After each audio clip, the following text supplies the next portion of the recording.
Okay, thank you all for coming to our audience, people joining us, and thank you for everyone today on the panel for joining us. I'd like to introduce everyone. I'm Adam Tompkins, co-founder of Working Out Working. And if you don't know, we like to say Working Out Working is where the world's best talent connects with the most innovative companies out there.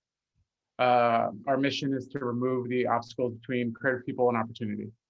And I'd like to introduce our panel. Today we have Sophie Worth she's working out of Amsterdam, so I'd like to thank her for staying up late for this. She's the Global Talent Acquisition Partner for Oatly, one of my personal favorite not milks. And she spent 8 years previous at Wieden & Kennedy in Amsterdam, so she's got a lot of agency experience as well. We also have Yocasta Lachapelle. She works in New York City and is the director of talent for Collins design firm, now moving to Brooklyn. And shameless plug, anyone who hasn't seen the Work with Brian Collins film that came out last week, check it out. Give me those YouTube views. And before that, I think we overlapped at my alma mater, Ogilvy, quite a while ago. I was there in 2004, 2002, 2003. And then finally we have Christy Diaz. She also works out of New York City and is the talent acquisition partner at TikTok, previously at Box and Y&R on the agency side. So we've got a great mix of people to help us figure out what's going on and where we are now. Thanks everyone for joining us. Hey there. Thank you for having us. Thanks for having us. All right, yeah. So I guess I'll just start. Oh, I lost my notes there for a second. By kind of talking about what it is we're talking about like today. The pandemic is a year out. We're starting to see the light at the end of the tunnel. And so what is this? Where do we go from here? We saw a lot of layoffs and creative companies even going out of business in the last year. And we also saw a lot of success. Obviously, companies like Amazon and Netflix had record years. But thanks to a lot of resilience and Zoom, which we're using now, a lot of companies made it through. And maybe this is like an inflection point for a lot of corporations after being forced into making it work. And they were surprised maybe that it actually did work. So do we go back to normal and what is that? So that's pretty much what we're going to be talking about today. So I guess I'll just ask perhaps Sophie, how has recruiting changed in the past year for you, and how has the world of recruiting changed post-pandemic in your experience? And yeah, and is it do you think you're having a different experience in Europe? So it's definitely an outlier year. Like, I don't think we've ever seen anything like it. For better or for worse, it's created a lot of movements, layoffs. For me, it's been an interesting year because the beginning of it was at Wieden, and then I was part of those layoffs, and then I do find myself at Oatly. So I'm having two very different perspectives because I was agency side and now I'm brand side. So it's a little difficult to separate what is actually like a solid data point from my experience, because I was experiencing it from two different angles. I think the most interesting thing for me that's come out of it is the way that talent approaches me. And I think it's because a lot of people have reassessed what's important for them, what matters.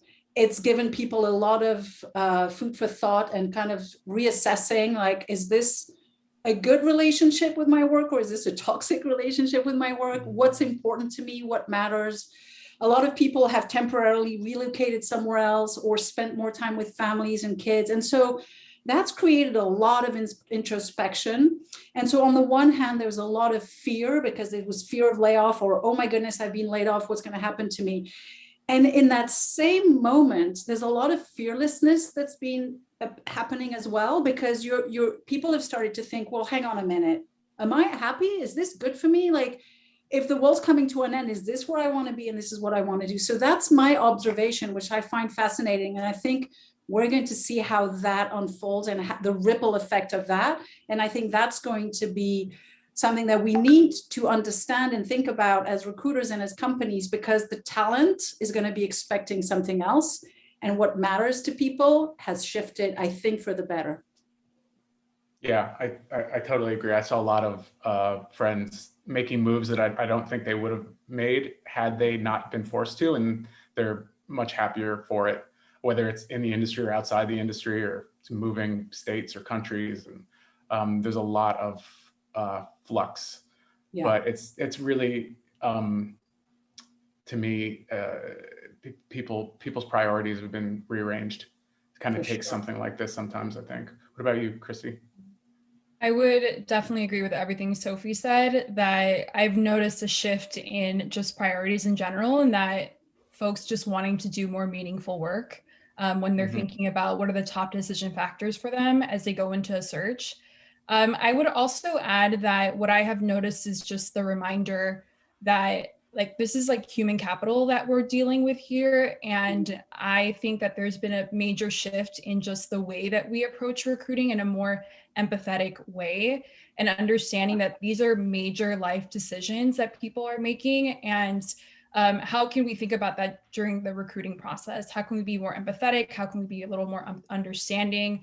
We're all going through a really tough time right now. And I have found that especially at the beginning of the pandemic, I was spending like 10, 15 minutes just asking someone like, how are you doing? How's your family? Are you healthy? Are you somewhere safe? Like, where are you right now? Did you temporarily relocate somewhere? And like, and I think also in like the early summer with all of this stuff happening on like the social end, like it was a lot of stuff going on, and with the pandemic and just like civil rights movements that was happening, a lot of it playing out on the news and on the internet. I just think that we definitely had to take more of an empathetic approach and understand that like this is a major life decision for people, and not be so transactional about it either.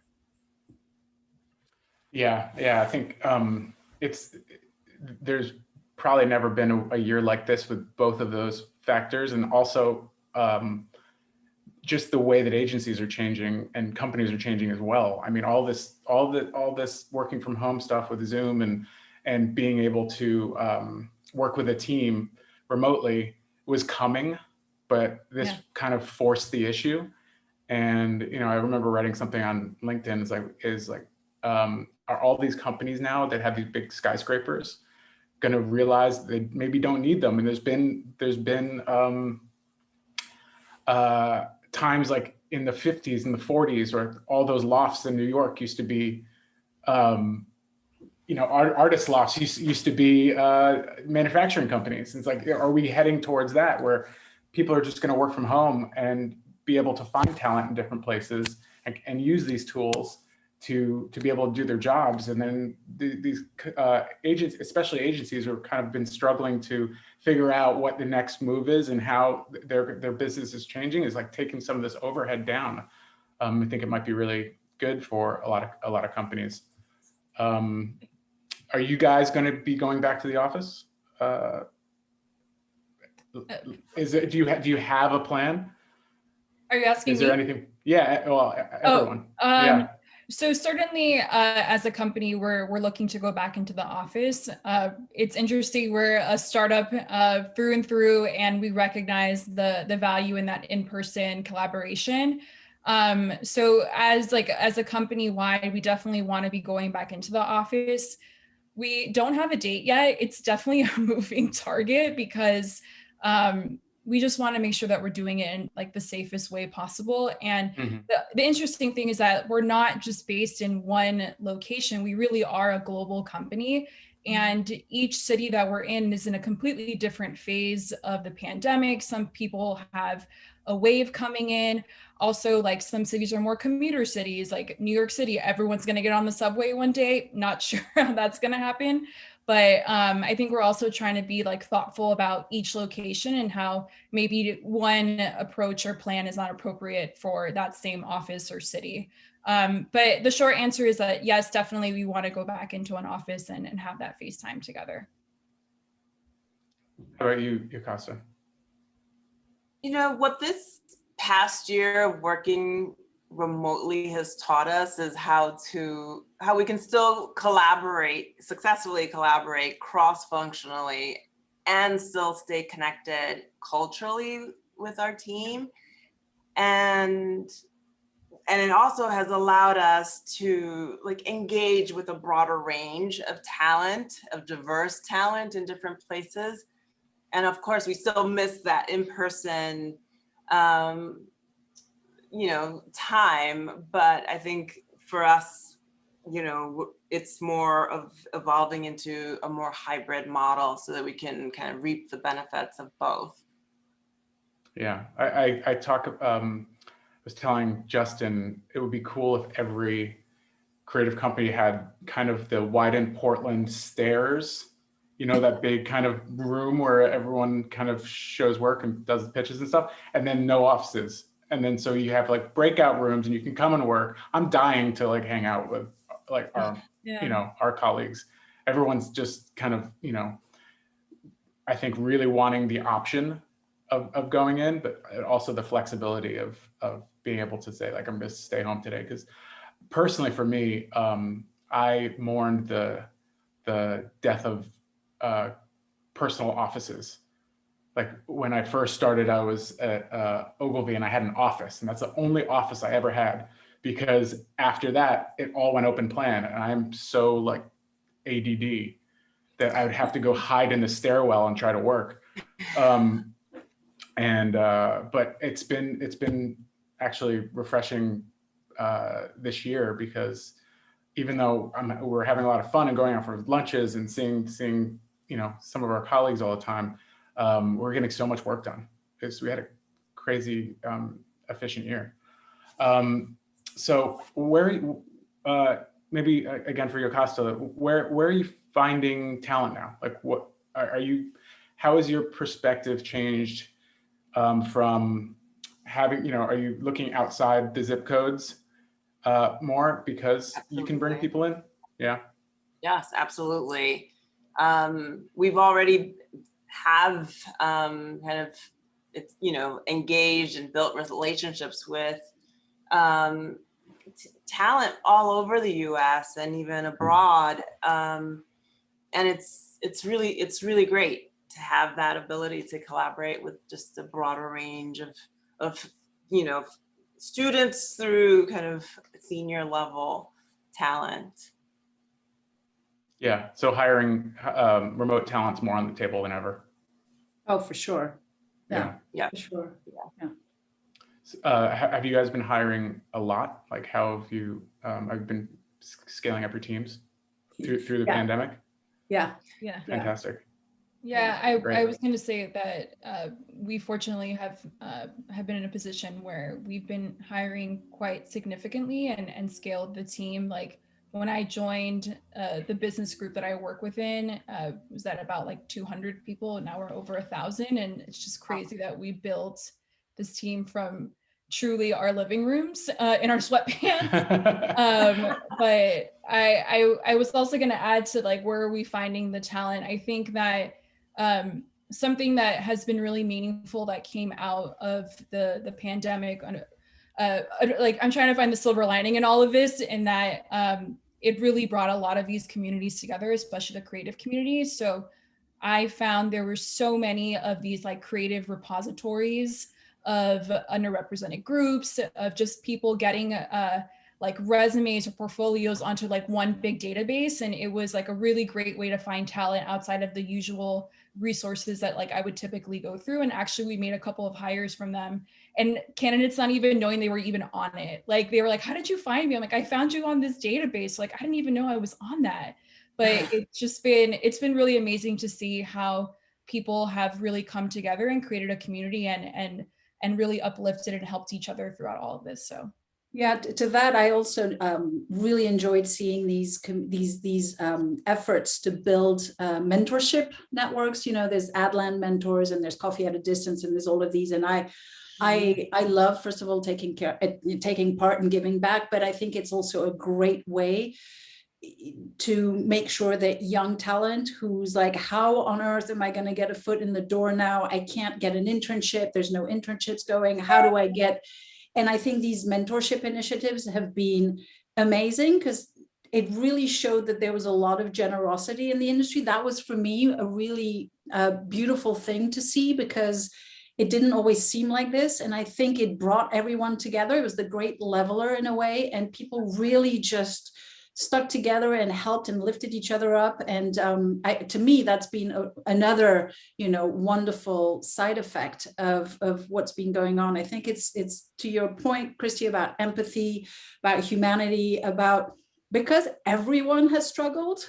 I think it kind of, it was a leveler. It's like, okay, it's hard for everyone. And therefore you really see the value in helping, because not only are you helping lift someone up, but it also makes you feel good to help someone else. And I think that's something that has really come through and shone through. And the industry has been generous. And that, I don't want to say that it was not before, but it wasn't as apparent. And I really enjoyed seeing that. And I hope this continues, because there's no reason why. That's why I don't like when we say, let's go back to normal, because did we think it was that great? I mean, I think there's some really good stuff that we should remember and keep. Back to your question about, working remotely, hiring remotely. I think going forward, in order to be a competitive and compelling employer, you're going to have to offer this, this flexibility, because the new generation of talent coming up, Gen Z and all that, it's important for them. And we now know we've had this worldwide experiment of working from home. And that old school thought that people just going to slack and watch Netflix and not do their jobs has been proven to be not true. And so I really hope that we can hold on to these good things that came out of it. Absolutely. Yeah, there's so many positive things came out of this. I think for the industry and for just people, people have been nice. I mean, coming as awful as 9/11 was, living in New York at that time, the 6 months after were fantastic in New York, right? And I talked to so many creatives that have lost their job or their company had closed, and they're worrying about what to do, and they're internalizing it. And I'm like, listen, this is the best time for this to happen. This is mutually assured destruction. Everyone is going through this, and everyone is going to help each other, and be more open to lifting each other up. And it's therapeutic. It was therapeutic for me to have those conversations. Mm-hmm. So I do hope, I think you're right, and I do really hope a lot of this goodwill kind of sticks around, especially the organizations. But that said, working from home is not good for everyone. Some people they need to have their tribe around them. I mean, I find it the challenge for me to start 100% remotely, and I've yet to meet a single person at Oatly in the flesh. Like, they're all 2D on a screen. Like, I don't even know, like, do they have legs? I don't know. I just see this, right? And so it's hard, because a lot of what we do is there's a lot of nonverbal cues that are important. You miss out on those. The whole side of building social capital within a company to keep the culture going, but also when you build social capital and you've had a conversation with your colleagues outside of a work meeting, when the going gets tough, when the conversation needs to get a little tough, you have this social capital that enables you to have these conversations. And we have to keep in mind, like, that's really important. And I don't think that we've figured out how to build this over Zoom. And I don't think that we will, because we're social creatures. And so, yes, working from home and offering flexibility, but I think we also have to remember that we need to build the connections and bring people together and build this social capital, because that's the tissue and the fabric of any company. And so it's not all one or the other. Like, I think it's going to have to be a hybrid of all of the positives, but not like from now on only working from home. Like, some companies completely give up the office space, and I understand in terms of overhead costs, but I'm wondering what the subtle downside of it is going to be, and we're going to find out. How do you build or maintain a culture? For sure. And because it helps people, like, when you know someone and you have that human connection, it helps you work with them, and care more that you're doing right by them and their work. Okay. How about, we'll go to this next question. During the pandemic, many graduates found it difficult to get hired due to the lack of available jobs. How would you recommend a recent grad keep a competitive resume? So I remember going to school, coming out of school, not showing, so how do you get experience when you have no experience? And also, what are the tips and tricks that you're seeing from graduates that are working, or do you have any advice in that way? Yeah, I can add something here. I know that I'm preaching to the choir here, and that the side projects I think have been so amazing to see. I'll be honest with you, in just this group, I actually didn't start doing creative recruiting until about a year ago, which is when I started at TikTok. And I think on the outset, you're looking at portfolios and like the shiny like Cannes Lion, or looking at the awards, and those are amazing to see, of course, to get that recognition. But what I found to be the most exciting was the side projects and the stuff that people were taking the initiative to do on their own. And I always found that tab or that section of their portfolio to be the most exciting to me, because I could really see someone's personality and also see the thought process around the idea. Like, I think the thing that I look for a lot when we're hiring creatives is like folks who just have incredible, like super conceptual, but just amazing at coming up with these ideas that have a lot of legs to them and a lot of thought and intent around them. But to your point around the new grads, so going back to the side projects, I think that there's certainly an opportunity for you to take a school project and make it super impressive. Like we hired a designer who had no work experience, but her portfolio was like nothing I had ever seen before. And me and the hiring manager were completely freaking out over it, because the thing that stood out was a school project that she did. And we just couldn't believe that it was something that she didn't get paid to do. She just took the initiative. She probably got a good grade on it, but we were just so impressed with all of the conceptual and all the ideas that came behind it, and the way that she walked you through how she came up with this idea. So I certainly think that side projects is an amazing way to showcase your work and continue to like practice and stretch that muscle. Yeah. Fantastic. Couldn't agree more. I couldn't agree more. I think, reaching out, finding yourself a mentor on one of these lists as well, and go, and don't hesitate. Don't be shy. And it's a connection.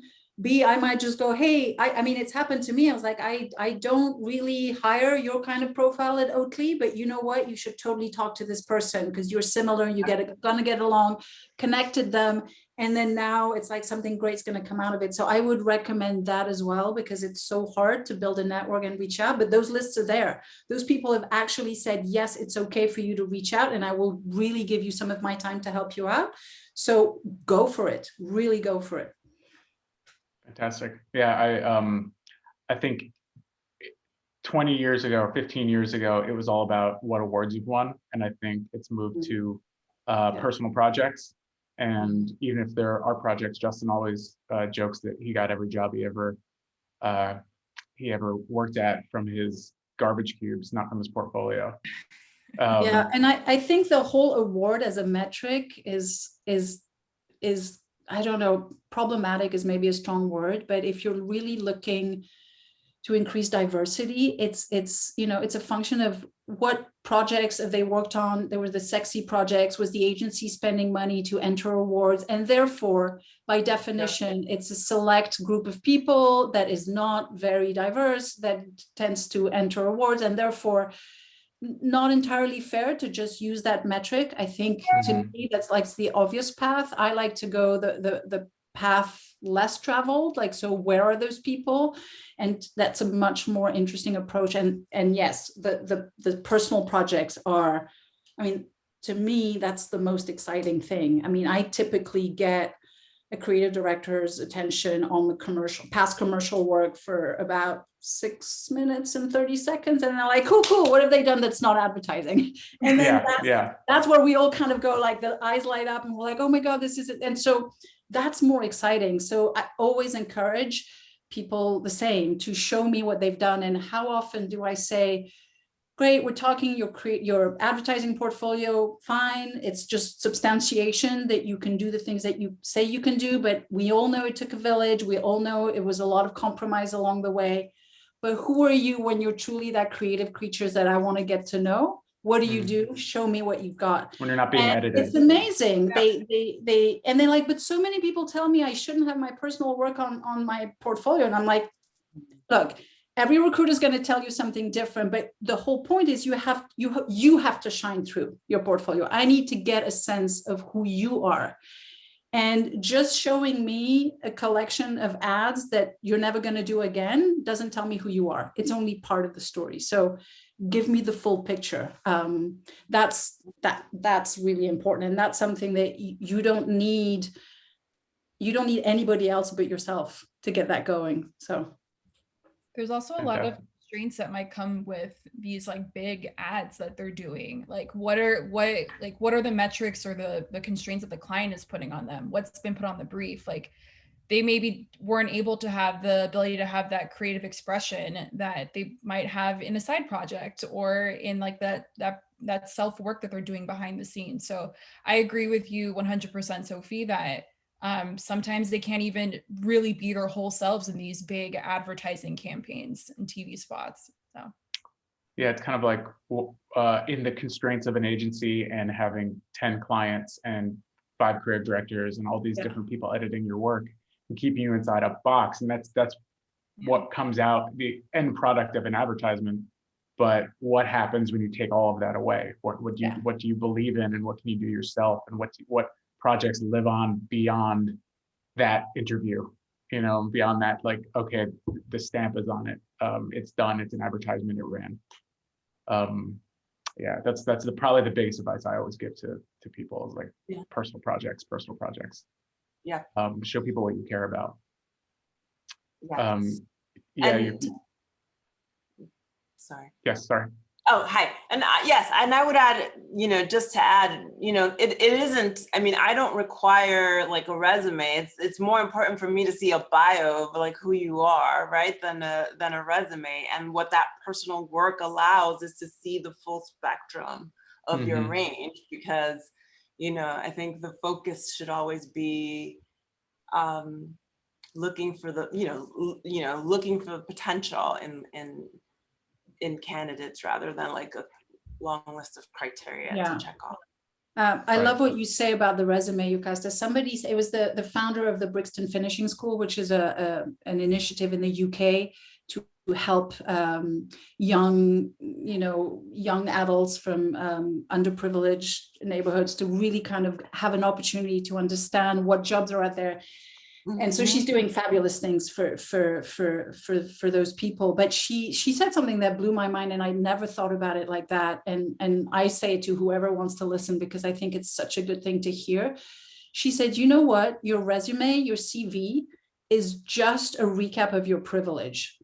And it took a minute to sink in. I was like, what? And then it's purely a recap of your privilege. Where were you lucky enough to be able to go to school? Where were you lucky enough to be able to go to college? Where were you lucky enough to have a connection that got you the internship, that got you the thing? Where were you? Who are you? What did you look like that gave you the opportunity to work on this campaign? And this is like imprinted in my mind. And it's like literally, and everybody needs to hear this. So we have to stop. We have to stop to just kind of sort people because of their resume. These whole system in the applicant tracking system that kind of take the triggers in the resume and go, no, sorry, out. We have to stop. Like this was just, and this was a seminal moment for me. And it was maybe 6 weeks ago. And I wish I remember her name so I could credit her. It's the woman who founded the Brixton Finishing School, and she's amazing. But that really opened up a whole new horizon in my head. I think it's such a powerful thought. Yes.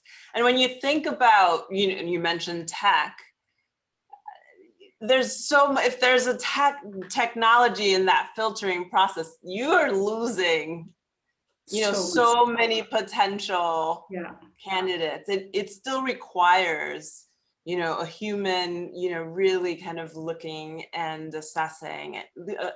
Tech can't do that. They can help with some of the organizational stuff. Yeah, I mean, we could have a whole other topic on the Yeah, tech. And I see those triggers where it's like, we need 10 years experience. And so 8 years, resume drops off. And I'm like, you can have somebody super mediocre that's been doing this for 20 years, and you can have somebody who's been doing it for 7.5 years and they're amazing. And we're not even seeing this resume because the AI says, oh, it's not 10 years. Don't even get me started. Is a systemically very biased process in general. And to your point, if like going back to the awards, if we're only looking at the top agencies, like who won agency of the year, like who got all of the awards this year, like really like we're just recreating this bias because like there's a very strong chance that there was a lot of bias in that process of selecting that creative for that specific project, for that agency, and so forth. Mm-hmm. Yeah, absolutely. I mean, that kind of leads me into the next kind of question is the civil rights movement over the course of the summer. There's a whole different aspect to the pandemic, and a lot of DE&I initiatives that were put forth by a lot of creative companies. And we're now a couple months on, 3 or 4 months into, I think, a lot of those initiatives launching. And like, how's it going? How do you guys see it? Because that looking at it through that lens and looking at what's happening in the economy, and then also socially, how have your hiring practices evolved to kind of address all that stuff? Yeah, I mean, fortunately, TikTok is like, when we're building out these teams, we want it to mirror what our creators and our community look like. TikTok is a very diverse platform with so many different voices and perspectives that like we really have no other choice than to make sure that our teams are reflective of what the platform looks like. So that has been fortunately something that our leaders are super fluent on and recognize the value. So I was able to like kind of like clear that as like a first hurdle for myself. But I think on like the DEI perspective, certainly when you're thinking about recruiting for diversity, like definitely thinking about how can we position ourselves as a company who really values inclusivity as well as equity. And I think once you have those two things squared away and really checked off, that's when you're able to actually build a meaningful, diverse company, because we can put all of the resources and time on finding talent from underrepresented groups, whether it be from ethnicity, race, or gender, but also thinking about the other things like diversity of perspective, not looking at just tech. But if we're not creating a space and environment for them that they feel included and that they feel like is equitable, they're ultimately just going to leave. And these, we're not creating a safe place for them. So I think that what we're trying to drive home is make sure that on like for candidates, they really feel like there's representation. So being able to see themselves when they come into the interview process and see a diverse group of people that are interviewing them, but also a place that feels incredibly inclusive and equitable, so that they really feel like this is a place that I really want to be a part of. And of course, stay. That's the most important, and retain. Yeah, retention. Yeah, definitely. Sophie, how has it been in Europe? I think we've been getting most of the press over here in the States, but how is the industry kind of looking at it? I mean, I think it's like everywhere else. There's a lot of work to be done, and the work is getting done. But like, if the issue is systemic, the solution needs to be systemic, and that's where you run the risk of being performative. And so it's really about getting the whole organization behind it. And of course, in Europe throughout the summer, we're very connected to all the social justice movement that were happening in the States, and it echoes in Europe in different ways in different countries, but it's also important. And so this is naturally, of course, a conversation within Oatly as well. The difference in Europe is that per country, there's different levels of legality in terms of being able to tally that, like, what's a representation of the population, and do we mirror that accurately and fairly within the company? A lot of countries, you're not able and you're not allowed legally to even register these percentages. So it makes it difficult because you're like, there's no number to make you accountable against. But I think if I bring it back to what we do and our jobs as recruiter, I feel very strongly that my responsibility is to, you know, even at my small level, and it's not small, I have a big role to play, it's to really have that conversation with the hiring manager and say, do we agree that this is a priority? And if you say it's a priority, you have to understand that it might take a little bit longer in order for me to build a slate of candidates that is truly diverse. Because it would be a lot quicker to give you a slate of candidate that is everybody looks the same. That's much easier. So you need to get everybody behind you and go, let's do this together, because as a recruiter, I don't have the power to hire anyone, but I do have the power to curate and to bring a slate of candidates. And ultimately, it's going to be the team that decides who needs to be the person that is the best for the job. And that's where it's so important to have conversations internally and get the whole company behind it, from the top to the bottom. It's not saying that it just falls on the recruiter's shoulders is a mistake, because we don't have that much power. We really do not. It's really, really crucial that the whole organization buys into that, understands why, so that we really do it in a meaningful way. And then it's not enough to open the door. It's about making sure that it's a safe space for people to be able to be themselves and bring their full selves. So there's a lot of work to be done. Everyone. I mean, I don't think there's a company out there that goes, no, we're good. We've done it. It's all good. I think it's a never ending, and the conversation shouldn't be just attached to what's happening in the news. It should be all the time.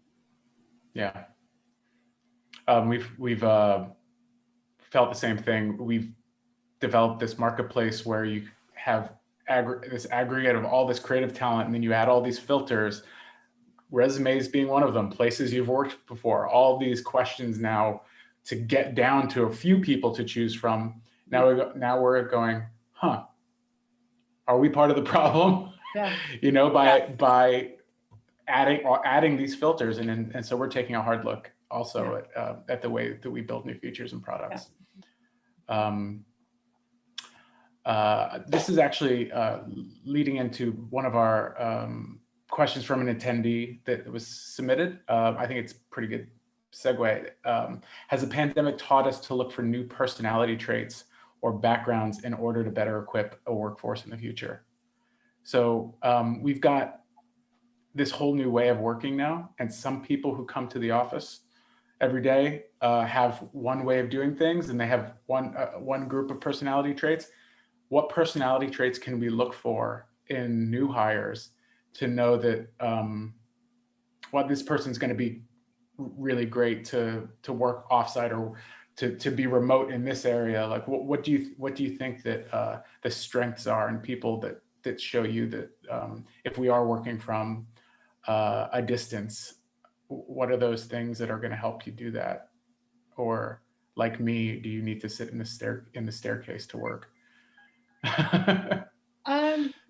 You know, I'm not sure if there's a thing that would maybe make a trait that someone didn't have before, but maybe had now, but it may be something. What we're really thinking about in terms of just like a startup, certainly someone who has that comfortability with ambiguity. This has been a very ambiguous time.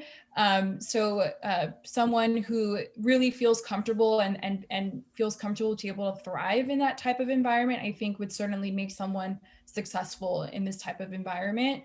And having that builder mentality of having just the like the feeling that they really want to be a part of something where they can make an impact and build.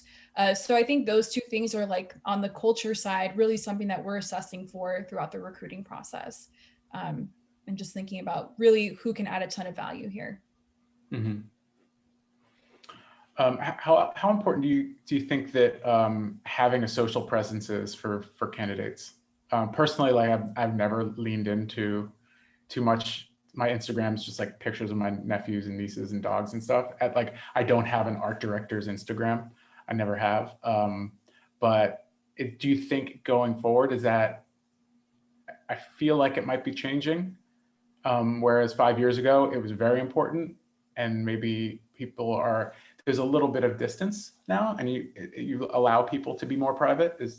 What do you guys think? Are you asking for candidates, or is it important for companies to have for candidates? Like when you were looking at candidates, are you assessing their kind of social media presence as part of their portfolio? Look, if you put it out there, I'm going to check it out.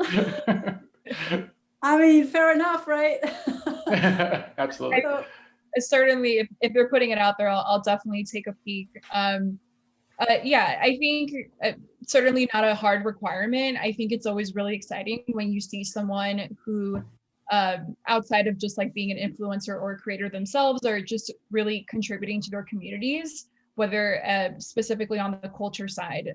So that's always something that I think is a really unique value proposition that someone can bring, especially a creative, to whatever role. Is that, are they doing something on the side that's really helping to like uplift their community or bringing different cultural initiatives? But I don't think, definitely not a requirement though, but it's cool to check out if they're putting it out there.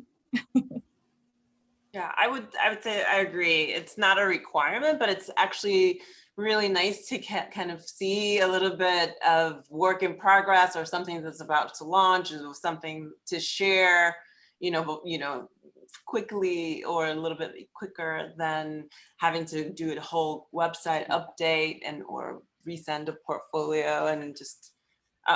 But I would again, it's not a requirement. So however the designer artist feels like sharing, using that channel. I have found that Instagram, for example, is an interesting place to look for design talent, more specifically, motion. Yes. It's usually a complement to their other web-based portfolio. Yes. But there's I cannot tell you how many times I have fallen down the Instagram rabbit hole of designers, and one leading to the next, calling out, like tagging someone else, and I'm just suddenly, and I'm like, I remember at Wyden, that's how I found, I was looking for a Russian copywriter, which I was like, cool, easy. I can't even read Russian. How am I going to do this? And then this amazing woman was doing emoji art, and I can't even tell you how I got there, but it was down the rabbit hole of Instagram. And then I found this woman who was doing emoji art on Instagram, and it was so awesome. And she was a writer, and that's how I found her. So I think it's an interesting place to look beyond, like, I'm not super interested in seeing somebody's holiday pictures and selfies, like, okay, but that's not interesting to me. But to spot creatives and talk about going down the path less traveled, I think there's some little corners of social media where people express themselves and can be creatives in ways that are not shown in their commercial portfolios is very interesting to explore. Yeah, I've seen a lot of designers that don't even have portfolios anymore. They just use Instagram, and it's so dynamic that they can change it up, and that's great. Here's another question from an attendee. What mistakes did you make over the past year, and what did you learn from them in terms of hiring or getting into the process of trying to build a company from home? It was when I moved over to Oatly, and it was more a personal mistake. Not so much, I don't think it's a mistake, but I was reminded that when you start in a new company, unlearning is probably even more important than learning. And it's not, and I think the mistake there, or the potential for mistake is when you join a new company and I was excited to bring what I knew from Wyden, and I was like, ooh, and then I forgot for a second there that it probably would have been better to listen for clues and unlearn first. And then you come with knowledge in a way that's more meaningful and less like, look at what I know, you know? And so that was my personal learning, but I think it could be, yeah, it was a lesson. I don't think it was a mistake. It was just more, unlearning is I think even more interesting than learning, and just something helpful to keep in mind as we're in flux, it doesn't even require changing companies, but just learning new ways to work, keeping an open mind. So not a mistake exactly, but yeah, I will not forget that. Christy, how about you? I mean, I would definitely agree with Sophie in that. I started working at TikTok March 30th, 2020. So about like 2 weeks after everybody was just like in lockdown. So certainly there was a ton of unlearning that I had to do for myself. I came from a company that was pretty established. Like I was in my routine. I knew, just processes in general. And I came into this startup where so much white space. And I remember like when I first started just like writing a bunch of things down of like, oh, I feel like I could add impact here. And then maybe like 2 weeks later, just like crossing it out, like, and just be like, no, like this is not going to work here. Like just, we really need to start from scratch and just take advantage of the white space and make it very ownable and ownable to TikTok and make it very TikTok specific. That what I did in the past is maybe not the best idea or the most appropriate approach for this new environment that I'm in. So I wouldn't say like a larger mistake, but more of like a personal lesson for me, especially starting a new job in the middle of a pandemic. So certainly having to just get adjusted to all that. Yeah. Yeah, that's great. Yeah, and it's funny. I've been here for a while, so but as I'm hearing, I wouldn't call it a mistake. That's growth, right? Learning, unlearning, and then something else. That's growth. I think for us, it was just transitioning.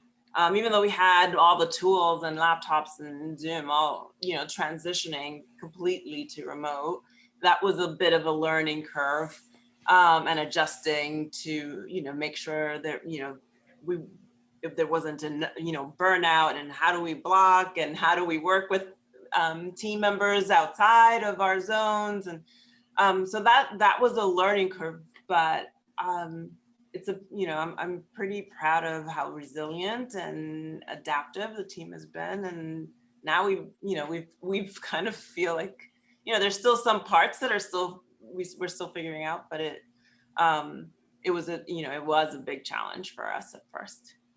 Yeah, I think I tried to make too many meetings to replace in-person contact in the beginning, and then but Justin and I talk about it all the time how proud we were of our team, like, and we went through it a lot over the summer, and everyone did, and everyone just pulled together. It was amazing.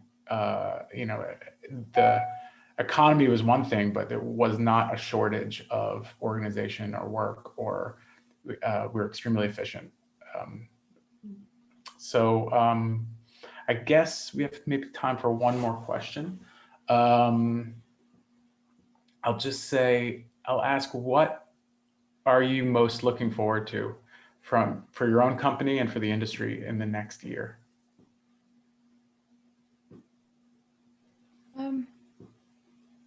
I think what I'm most looking forward to, and we've talked a lot about this, is taking a lot of the values that we have learned in the last year and incorporating that into like just our everyday, and really how it's just changing the way that we recruit. I really hope that we maintain this like empathy, this like not resorting to like biases of like, people have a lot of stuff going on in their personal lives. So we just can't make the assumption that anything is personal towards us, or just understanding that everyone is on a different journey in their life and they could be going through something pretty terrible that we're not aware of. So I think that certainly taking on that empathetic approach, I'm really excited to go back into an office and like spend time with my coworkers and be able to just have that time together and be able to build. And I think that TikTok is just like a really amazing culture and an amazing company. And we've been able, and really like, I haven't met anyone in person. I've met a couple of my team members at like park days or team outings, but I've only seen anyone from the chest up basically. So certainly looking forward to hugs and seeing people in person. And I think also TikTok is also a very global company. So I'm really excited for a lot of, whenever we can travel, getting to actually meet our coworkers from different locations. And I think also it'll just help build up this like global culture that we're building. So yeah, I would say certainly just meeting everyone in person and taking a lot of these values into recruiting, our everyday recruiting going forward. Yeah, I couldn't agree more. I mean, personally, I want to meet my colleagues. I've not met them. I've only seen them 2D versions of them on Zoom. But yes, just folding in that empathy and that like just at the end of the day, everybody's trying to get through the day and just making sure that we never forget that we are dealing with people who have lives and family and feelings and emotions and fears, and that's really important. We impact people's lives quite tremendously when they change jobs. Like it has a ripple effect for them personally. And I think it's important to be able to take the learnings, take the humbling lessons that we've all had to learn through this really difficult year and fold them in and just remember that there are human beings at the core of everything that we do. It's important. Absolutely. Fantastic. Yeah. Yocasta, anything to add? I'm, and coming out of this period, I'm looking forward to,